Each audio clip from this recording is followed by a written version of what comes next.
Je vous invite à entrer dans un monde où l'imagination n'a plus de frontières. Ici, plus rien n'est rationnel et le quotidien côtoie l'extraordinaire. La réalité, elle, peut basculer à tout moment dans l'horreur. Les émotions s'entremêlent entre la peur, la tristesse et la joie. Dans cet endroit, vous allez vibrer. Vous allez ressentir beaucoup d'émotions. Vous allez vivre. Bienvenue dans mon imagination. Bienvenue dans Creepy Stories.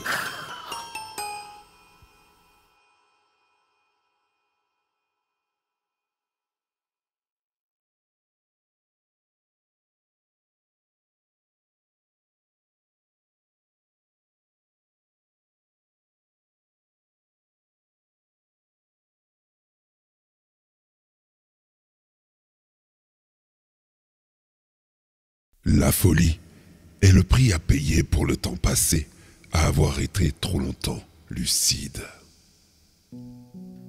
Il était 19h. Peut-être un peu plus.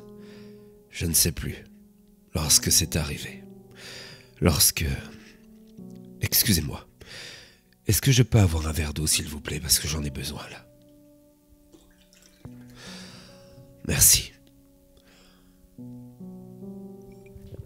Merci beaucoup. Bien. Je vais tout vous raconter depuis le début.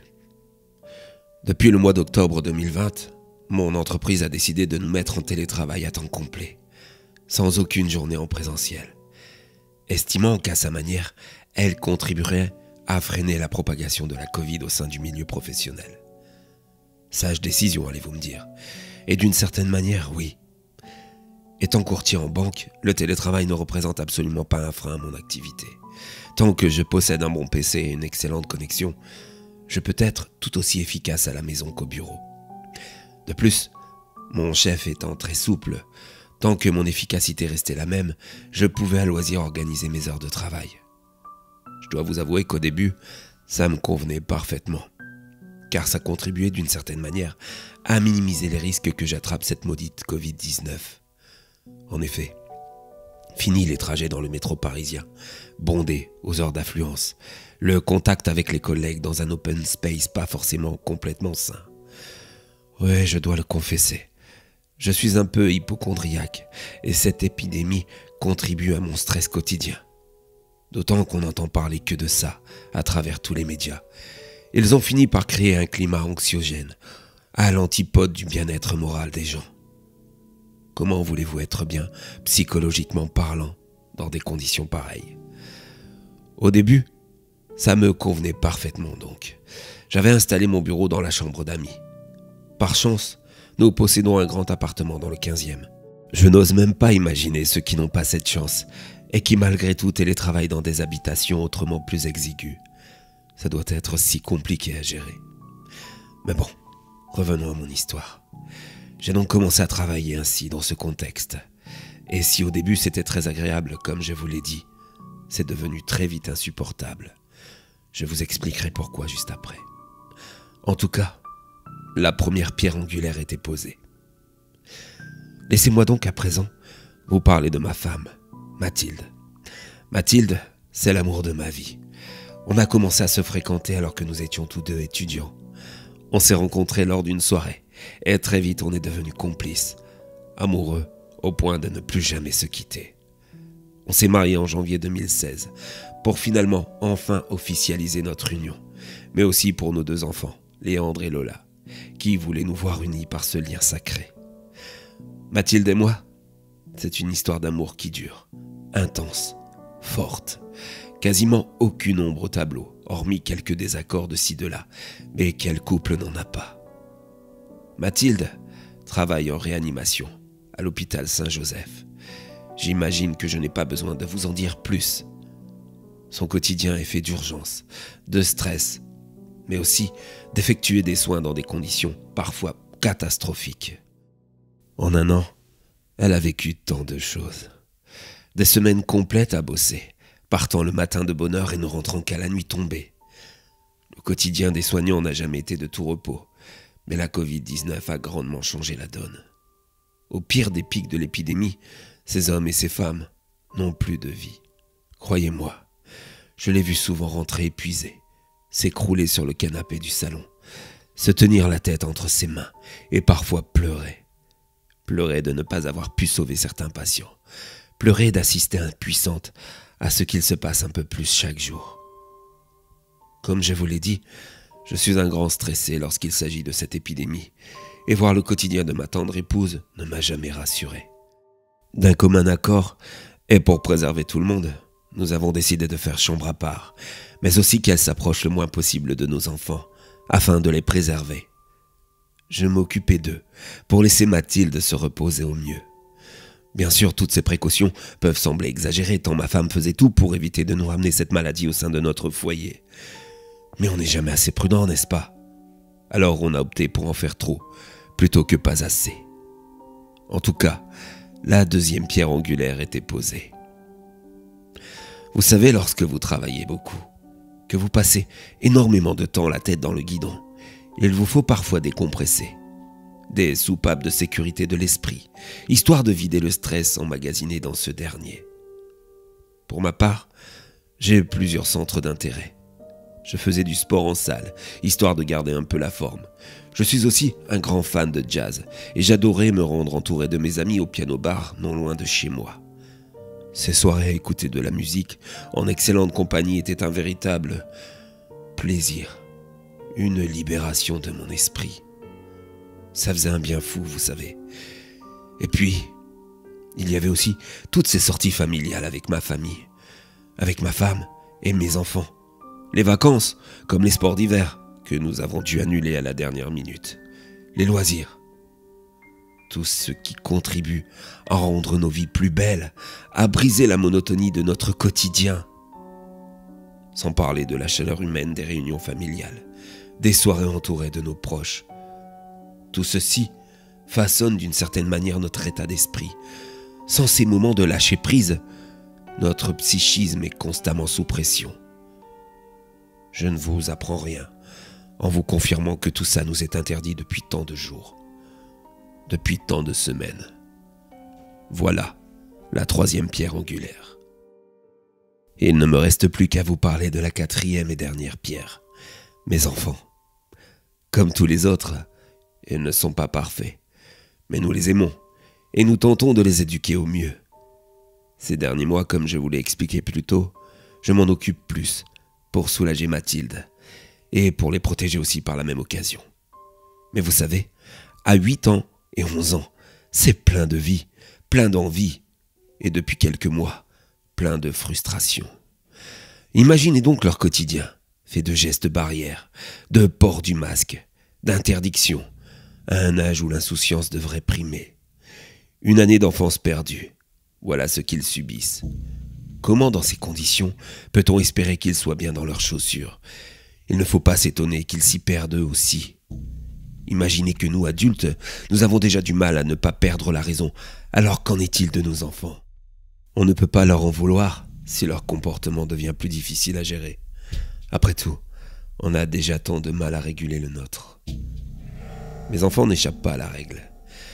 Et ils sont sujets à de nombreuses crises de nerfs. Et leurs résultats scolaires sont en baisse. Voilà, la quatrième pierre angulaire. À présent, réunissons-les toutes, ouais, toutes les quatre, pour expliquer la raison de ma venue ici. Mathilde est partie hier matin pour son travail, épuisée, sur les nerfs, en me promettant d'essayer de rentrer un peu plus tôt, vers 18h30, 19h. 7h à 18h30. Faites le calcul d'heures de travail. Les enfants, eux, ils étaient levés. Ils ont pris leur petit déjeuner non sans se chamailler. J'ai dû une fois de plus les séparer. Léandre est allé jouer aux jeux vidéo dans sa chambre, tandis que Lola faisait des vidéos TikTok dans la sienne, juste à côté de mon bureau que j'ai rejoint à 8h du matin pour une journée bien remplie. J'ai dû crier pour tant de choses ce jour-là. Lola qui faisait trop de bruit dans sa chambre et qui m'empêchait de me concentrer. Léandre qui refusait de faire son travail scolaire donné par son prof de maths pendant le confinement. Confinement d'ailleurs qu'ils assimilent à des vacances prolongées. J'ai dû crier pour qu'ils mangent, pour qu'ils m'aident à ranger un peu, pour éviter une crise de nerfs de leur mère le soir même. J'ai dû crier sur Mathilde pour me justifier dès lors qu'elle est rentrée de son travail. Elle me reprochait l'état de la chambre des enfants. J'ai bien sûr tenté de lui expliquer que j'avais déjà passé ma journée à faire le gendarme, que finalement, d'une certaine manière, je n'en pouvais plus, que mes nerfs étaient à fleur de peau. Il s'en est suivi une très grosse dispute, faite de reproches, à laquelle les enfants se sont d'ailleurs mêlés. On s'est dit des horreurs, on s'est tellement manqué de respect. Il n'y avait au sein de ce foyer, pourtant équilibré, plus une once d'amour. Il n'y avait plus que de la haine.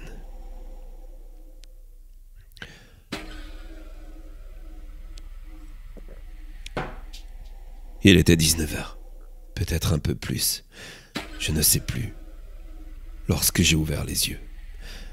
Lorsque ce voile sombre qui obstruait ma vue est enfin parti. L'appartement, le sol était couvert de sang. Il y avait cette odeur métallique si propre à ce liquide.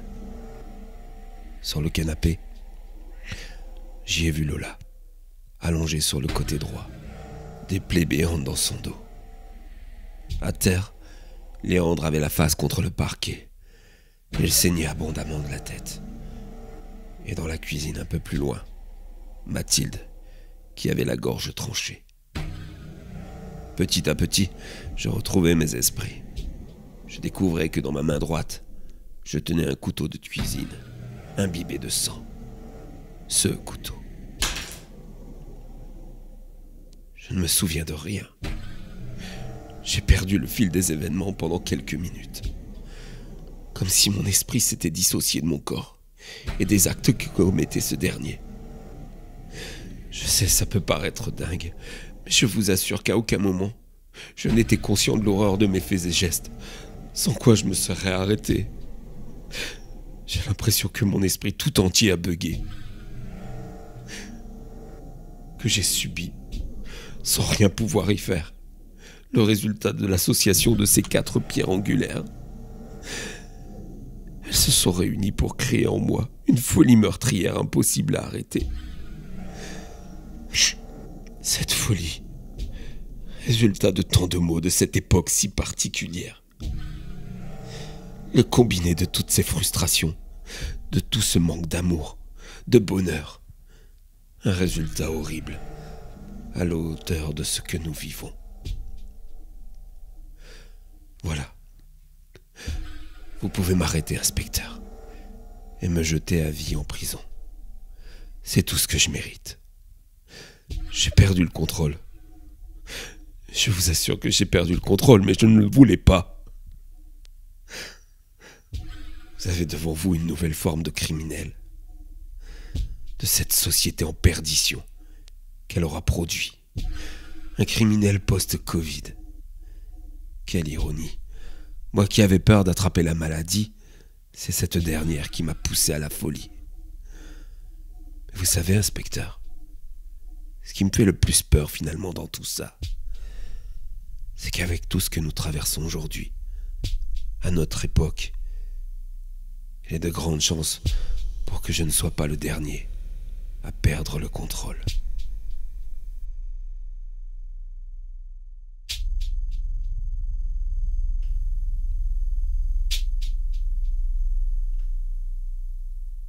Allô, chérie? Écoute, c'est moi. Bon, je vais rentrer un peu plus tard parce que là, je suis sur un cas d'homicide un peu particulier. Une histoire de dingue.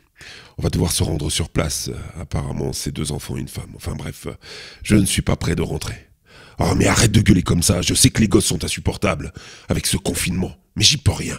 Tu sais que j'ai du boulot. Allez, à tout à l'heure. Oh. Sérieux. Des fois, elle me tape sur le système. Si je me retenais pas, ça ferait longtemps que j'aurais commis un crime.